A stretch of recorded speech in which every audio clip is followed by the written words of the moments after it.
apa pesan-pesan Tuhan yang Bapak terima untuk Indonesia sehingga Bapak bisa yakin dengan apa yang terjadi atas Indonesia? Maksudnya pesan Tuhan atau apa yang Saya Bapak ini dengar? hanya mendapat tugas untuk menyampaikan pesan itu untuk Indonesia, bukan dunia. Saya hanya mendapat tugas menyampaikan pesan itu sampai tahun 2035. Setelah di atas 2035, saya tidak tahu. Jadi saya akan memberitahu apa yang saya tahu. Misalnya gini, waktu Gibran aja yang ngusulkan saya, itu di 2021 di Binagraha, waktu itu sama Kepala Staf Presiden Jenderal Muldoko. Orang yang masih hidup ditanya. Karena saya sudah melihat waktu itu ada anak muda, wajahnya seperti ini, yang akan jadi wapres. Itu kuncinya. Tahun 2022, saya bicara di Kementerian Pertahanan, di lantai 9, Gedung Ahana Sution. Saya sering ke sana, boleh dicek. Saya langsung bicara sama Mayor Jenderal Gleni Kerupan, yang selalu disampingi Pak Prabowo, Pak Presiden. Dan dia satu letting, satu sekolah Akabri, Akmil, dan dia paling dekat dengan SBY termasuk dengan Prabowo, karena satu letting. Saya beritahu, kunci kemenangan di Wapres. Nah, di masa depan, AHY itu nanti, AHY loh ya, jadi Wapres. Nah, setelah itu ditanya, tahun berapa? Enggak tahu. Berarti jadi Wapres. Jadi waktu itu, almarhum Ibu Ani Yudhoyono manggil saya di Kuningan, waktu itu mau nyalonkan gubernur DKI. Istrinya AHY juga tahu saya, AHY juga tahu saya, karena saya pengawal ibunya. Waktu saya ditanya, Mas, AHY ini, Mas Agus ini, bisa jadi gubernur enggak? Langsung ini nanya ini almarhum Jenderal Edi Wibowo. Setelah itu Ibu Ani ngomong, coba pastikan, jadi enggak? Waktu itu saya bicara sama almarhum Ibu Ani sama Edi Wibowo. AHY tahu. Saya ngomong, ada dua hal yang harus saya bicara dulu. Pertama, saya diminta menjawab sebagai bawahan atau sebagai teman. Yang kedua, kalau sebagai bawahan, saya tidak akan bicara apapun dan berkata, siap laksanakan tugas. Betul? Tapi kalau sebagai teman, saya bicara apa adanya. Itu di Kuningan.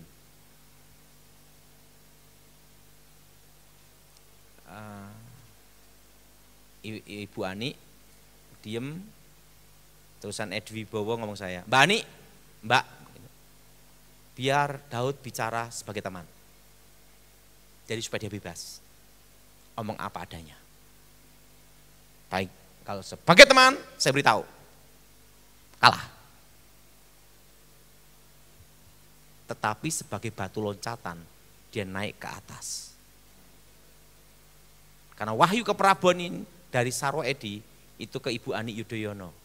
Ibu Ani sehingga Mas Bambang, Pak SBY jadi Pak Presiden. Dan masuknya ke AHY, Agus Harimurti Yudhoyono. Ini nanti yang akan menggantikan. Kapan waktunya? Yang jelas dia nanti di masa depan jadi. Gubernur DKI ini dia gagal. Tetapi sebagai batu loncatan untuk naik ke atas. Kan jadi menteri. Nah, tahu enggak saudara, kadang dalam hidup ini menyampaikan kebenaran yang susah. Apalagi kita sebagai pengawal. Saya ngalami bagaimana sebagai pengawal itu resiko kita tuh ada. Apalagi kita ini bicara sama ibu negara, sama jenderal. Kalau sama kopral kita bisa ngeyel, betul enggak?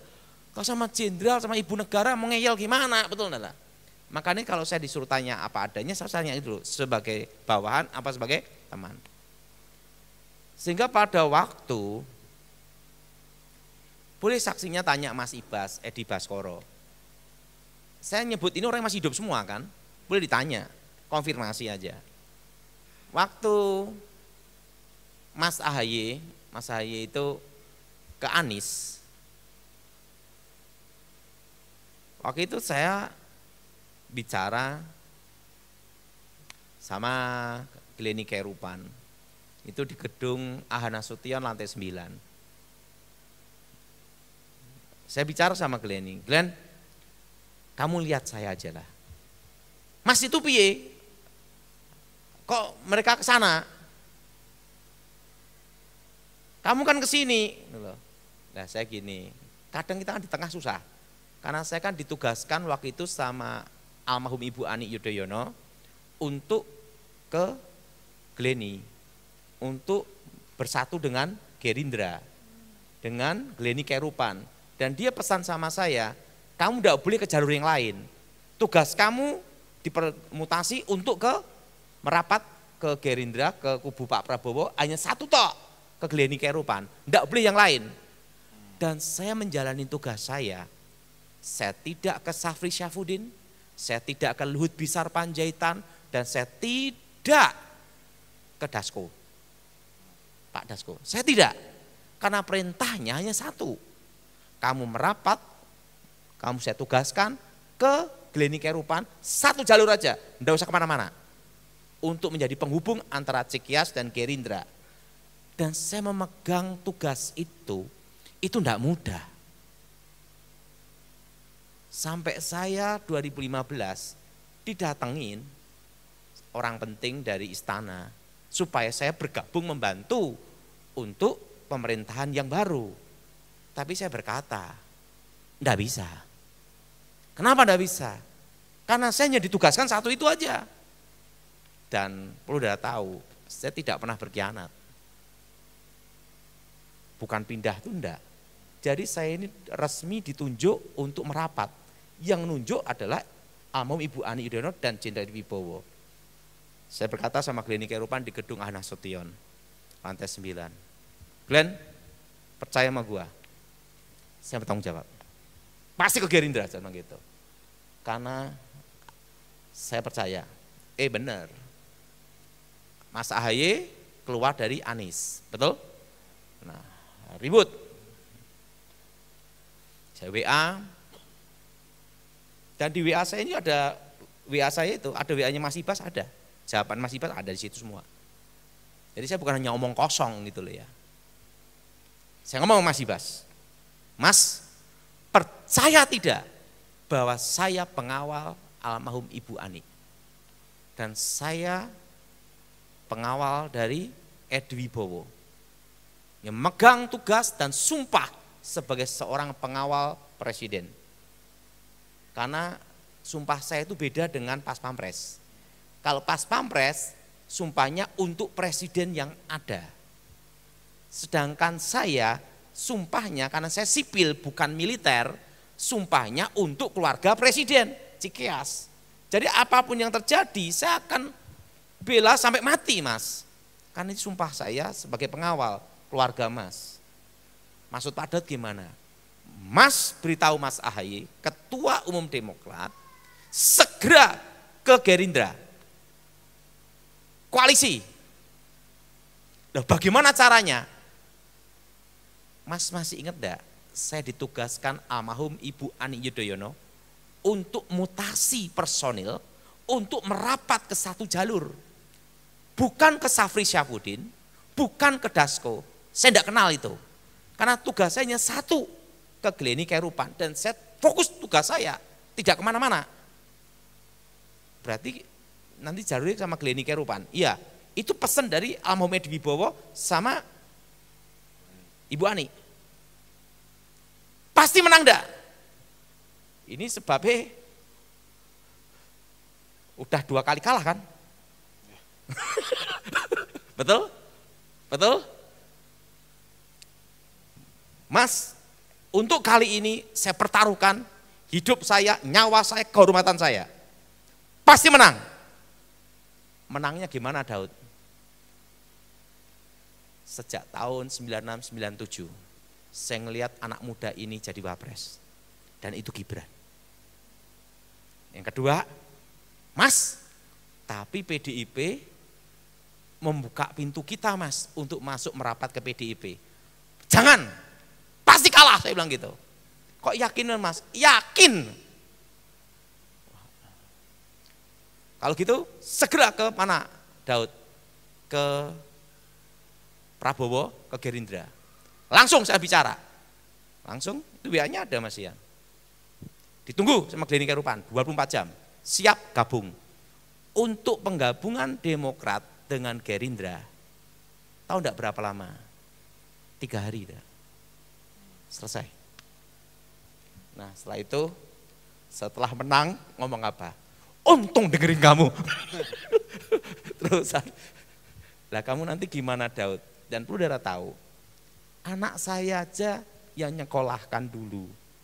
Anak saya pertama, dari dia playgroup sampai SMA, itu dibantu sama keluarga Cikeas.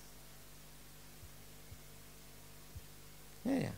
Saya beritahu, bagaimana saya mengkhianati, saya bilang gitu. Jadi Mas percaya, menang. Saya tuh kalau mau menyampaikan sesuatu nunggu timingnya. Nah, timingnya tepat. Ya. Wong saya aja, ibu saya mau meninggal aja, saya nunggu timing yang tepat juga. Saya enggak mau datang jam 8 pagi, enggak. Oh dia mau meninggal jam setengah 12. Saya datang tepat jam 11.15 menit. 15 menit doa, berangkat kan gitu. Dalam hidup ini penting satu, enggak usah neko-neko. Lanjut. Ada cerita lagi. Pernah ke Israel tak?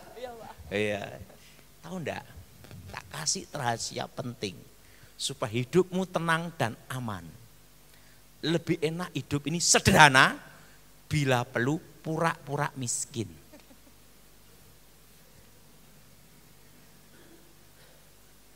Kenapa? Saya ke Israel, kan celananya bolong-bolong, baju gini. Tahu enggak? Kanan kiri ngasih saya semua. Apa-apa dibayarin semua. Langsung saya ngomong, paling enak nyamar jadi orang miskin. Ya kan? Kanan kiri dikasih. Bayangin saya pulang-pulang, Gilbert ngomong sama saya, waduh Daud, kantong sana, kantong sini full. Saya ngomong, Pak Gilbert ada yang kasih enggak? Wah, orang minta sumbangan ke saya.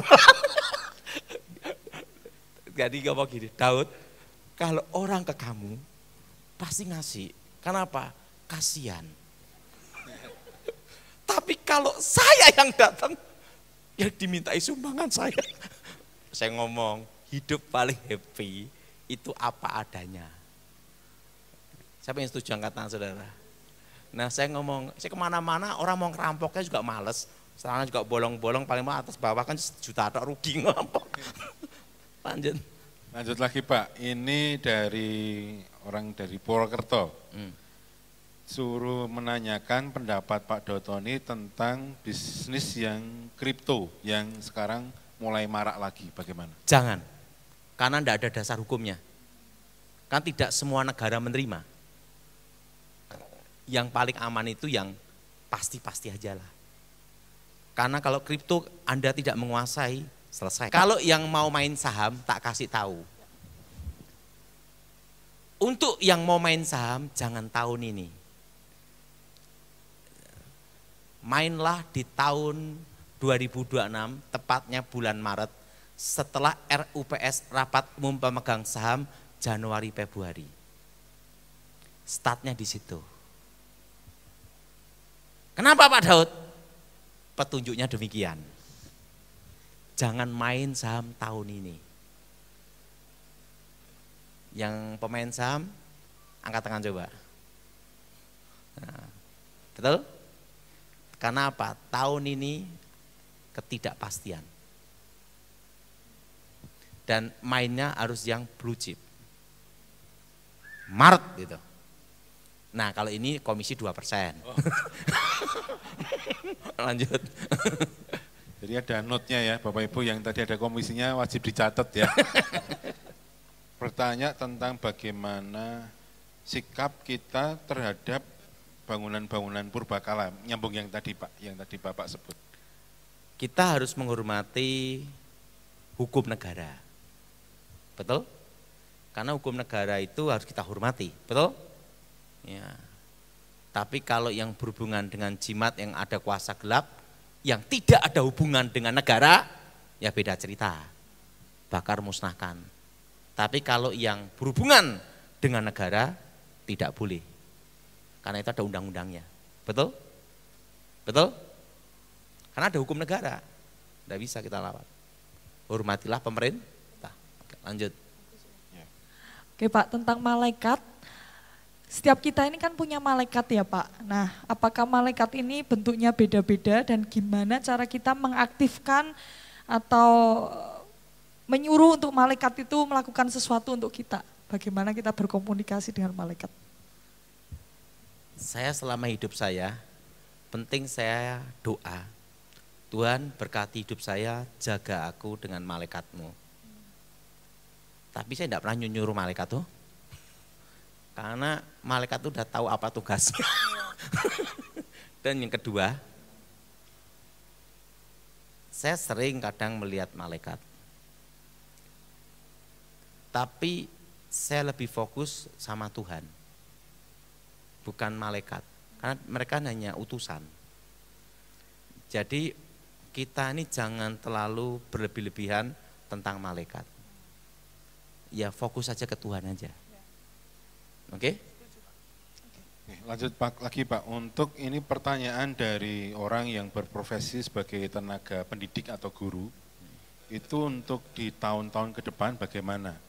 Karena ngelihat dari AI juga sudah mulai banyak berjalan, terus ada kuliah online dan lain sebagainya, itu profesi guru yang mereka masih di sekolah-sekolah umum bagaimana? Kalau yang guru-guru di sekolah tetap aman, karena kan ada program dari pemerintah. Yang guru les yang perlu berdoa. Tetapi ingat, di masa depan yang diperlukan pertama adalah hukum. Jadi kalau saudara mau kuliah anak-anaknya, kuatkan di hukum. Karena hukum ini akan selanjutnya dipakai terus. Dan berlaku untuk negara kita, betul? Kedua, IT. IT, kenapa IT? Karena 2035 nanti yang menyaingi pendeta, AI. Dan perlu dia tahu, termasuk pencipta lagu, AI juga. Makanya kalau pendeta tidak ada karunia khusus, urapan khusus, spesial khusus, susah nanti bertahan di 2035. Karena ingat, AI khotbah bisa niru apa saja adalah. Jadi IT dan hukum. Dan AI juga bisa wajahnya siapa, khotbahnya apa ya Pak ya? Termasuk nanti musik, AI juga saingannya. Makanya hanya 4 yang bertahan. Oke, lanjut lagi Pak. Ini ada seorang yang bertanya tentang dia itu sudah ikut seleksi ASN dan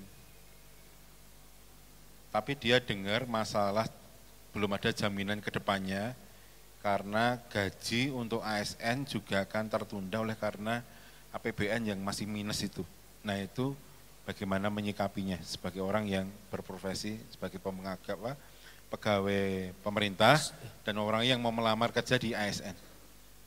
Pokoknya yang melamar termasuk yang kerja harus punya sampingan kerja sendiri. Jangan terlalu berharap dengan gaji. Siapa yang setuju angkat tangan saudara? Sampingan kan banyak. Nanam kangkung pun juga di sampingan. Oke, lanjut. Oke Pak, kan tadi ada pertanian, perkebunan, perikanan, logistik, kuliner itu yang akan bertahan dan aman. Apakah ada usaha lain Pak di luar itu yang akan bisa bertahan gitu, seperti usaha-usaha jasa menurut Bapak bagaimana? Jasa tetap ada, tapi jasa di sini itu berhubungan dengan agent properti, tanah. Ya intinya kalau agent properti kan semua orang bisa jadi makelar. Dan yang kedua, hukum. Pengacara kan hukum, jasa. Nah, jasa yang akan dipakai seterusnya itu adalah hukum. Dan IT, program. Tapi ingat, kalau kita pertanian perkebunan, walaupun tidak tahu IT, tetap bertahan juga. Oke. Dan ingat jasa tur juga tetap aman. Karena AI tidak bisa nyuruh. Lanjut lagi Pak, saya seorang ibu rumah tangga dan sebagai tenaga kesehatan honorer, jadi bukan pegawai tetap ya Pak ya. Suami saya sebagai guru honorer. Saya tinggal bersama mertua saya, tapi saya ingin pisah rumah, jadi istilahnya ingin mandiri bersama dengan anaknya, masih keluarga muda. Bagaimana menurut Bapak kalau saya mengambil langkah ambil KPR dengan pekerjaan yang pendapatan yang mepet, sedang mendaftar pekerjaan yang baru yang lainnya, tapi belum pasti keterima. Bagaimana sarannya? Terima kasih. Ya sementara ya bertahan apa adanya dulu. Saya punya saran, kalau orang yang sudah menikah, harus keluar dari rumah orang tuanya. Karena sebaik-baiknya mertua pasti bertengkar. Nah, untuk khusus menantu-menantu atau anak-anak yang jadi suami atau jadi istri, bagaimana kalau kita menghadapi orang tua kita sendiri? Karena kalau sudah di atas usia 65 ke atas, kebanyakan itu kembali jadi kayak anak kecil. Saya punya mama, enggak apa-apa udah meninggal kan. Dia ini gitu loh. Mantu-mantunya kan mumet dah. Apa caranya supaya dia itu harus ada kegiatan. Tak kasih kegiatan, ini saksinya boleh dibuktiin. Bangun rumah, tukangnya hanya 3. Jadi tahu enggak, sampai bangun itu 30 tahun. Tukangnya 3. Jadi yang dimarah-marahi tukang. Bukan mantu nih. Makanya para mantu sama saya senang semua. Kenapa? Itu tak kasih kerjaan. Ngomel harus tukang bayi. Sudah jadi toh? Aku bingung lagi. Pokoknya tanah yang kosong tak suruh bangun dia. Walaupun saya, tapi Tuhan tuh baik. Saya tuh selalu diberkati terus, tidak pernah kekurangan. Jadi tak suruh bangun terus. Yang dibangun mama saya itu dari pabrik, dari bengkel, ada berapa ruko, rumah, itu mama saya semua. Dan dia merasa ngomong, Daud, aku ini ibumu yang paling baik, berjuang untuk kamu. Dalam hati saya, kamu tak kasih kerjaan supaya kamera mumet. Supaya orang apa? Mumet. Lah mantunya kan mumet kabeh. Satu-satu didatangi semua. Mantune waktu dimarahin dia ya gini, tak, ya, mami, ya. Di depan, begitu mama keluar, ganti kita yang dimarahi. Makanya saya punya inisiatif itu. Bangun rumah, tukangnya 3 atau 4. Oh jadi lama banget toh. Ya. Biasanya jadi setahun, bisa bertahun-tahun. Nah, lebih baik saya ngasih uang, hilang uang daripada dimarahi tiap hari itu. Itu caranya. Nanti mantu-mantu inisiatifnya seperti itu. Tukang jangan banyak-banyak, 3 aja. Kalau ada nyontoh ada komisinya enggak, Pak? Hah? Kalau ada nyontoh ada komisinya enggak? Iya. Lanjut.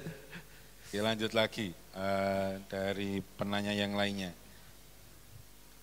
Ini saya dari Jakarta, Pak. Saya kebetulan bekerja di bidang alkes, obat dan lain-lainnya. Untuk yang bekerja berhubungan dengan rumah sakit, jual alkes, impor obat, atau pekerja di rumah sakit, apakah akan terdampak dengan inflasi atau bagaimana? Tetap berdampak, kan impor Mas ya, harga-harga kan. Tetapi yang jelas alkes, apotek, farmasi itu aman sekalipun Cina menguasai ekonomi Indonesia di 2035 karena ada namanya izin Depkes. Masih tetap Aman. Aman ya, yang punya toko obat dan lainnya masih aman. Aman.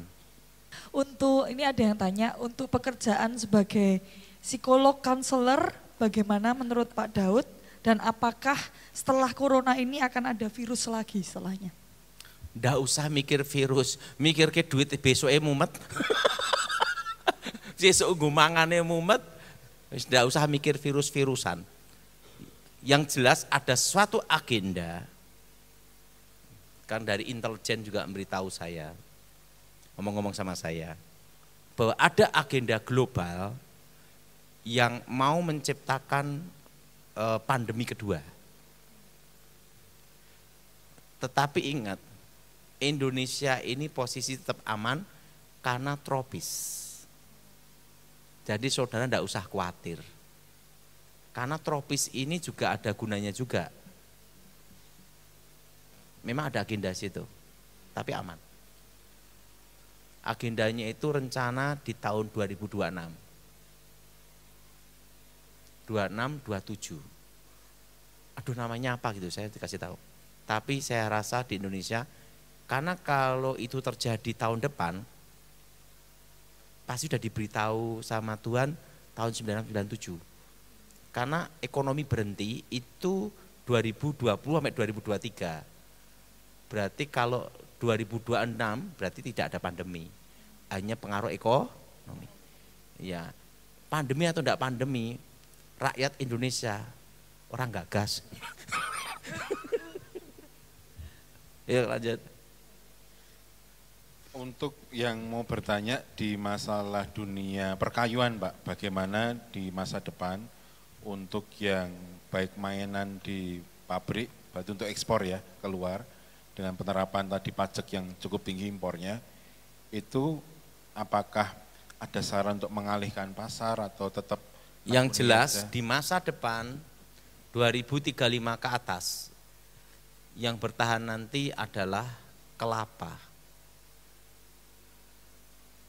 Kelapa itu nanti akan bertahan seterusnya untuk briket, arangnya itu, termasuk serabutnya, termasuk kelapanya. Jadi kelapa itu nanti bisnis yang ke depan bertahan. Jadi lebih baik mulai tanam dari sekarang gitu ya Pak ya? Iya. Yang punya lahan. Ya, kelapa. Atau memulai bisnis mulai kayak bikin arang dari kelapa. Nah, karena itu nanti akan di masa depan yang diperlukan sebagai alternatif.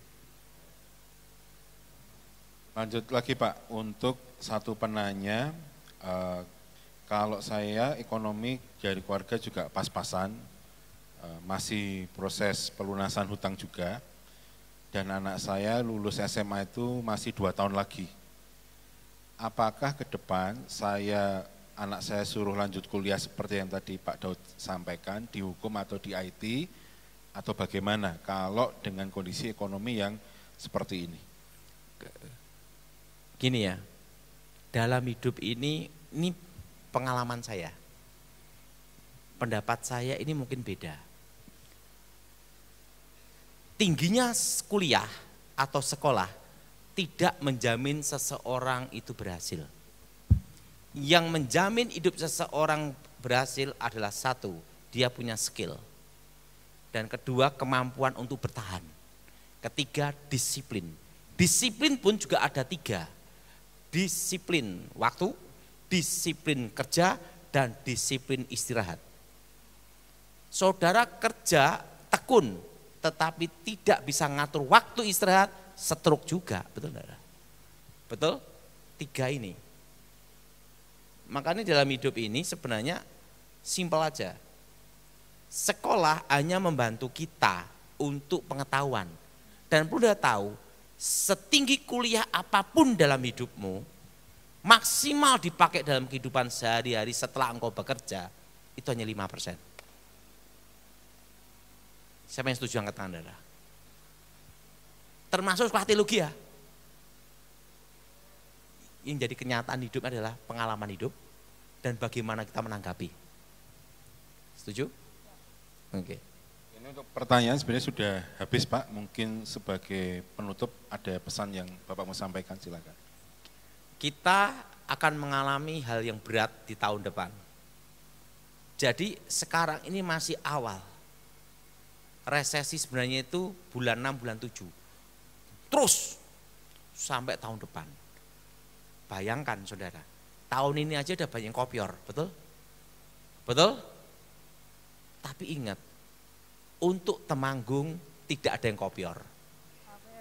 Kenapa? Resesi ngerti ini mbako tok toh. Sama santai, hampir setengah pensiun, betul gak? Jadi aman. Jadi pesan saya satu, pegang rupiah secukupnya saja. Karena nanti akan drop terus sampai 10 tahun. Jelas? Drop terus ini sampai 10 tahun. Dan jangan hidup dari uang deposito. Sebagian diinvestkan. 4 ini. Jelas? Karena 4 inilah yang akan menentukan masa depanmu. Mari kita berdoa. Aku percaya kuasa Elohim ada tempat ini, berkati firman-Mu, berkati kami semua ya Tuhan. Karena kami percaya bahwa Allah turut bekerja dalam segala perkara untuk mendatangkan kebaikan bagi kita semua. Dan nama-Mu dimuliakan, berkati kami semua, kerajaan Tuhan datang dan menjadi. Di dalam nama Yesus yang percaya katakan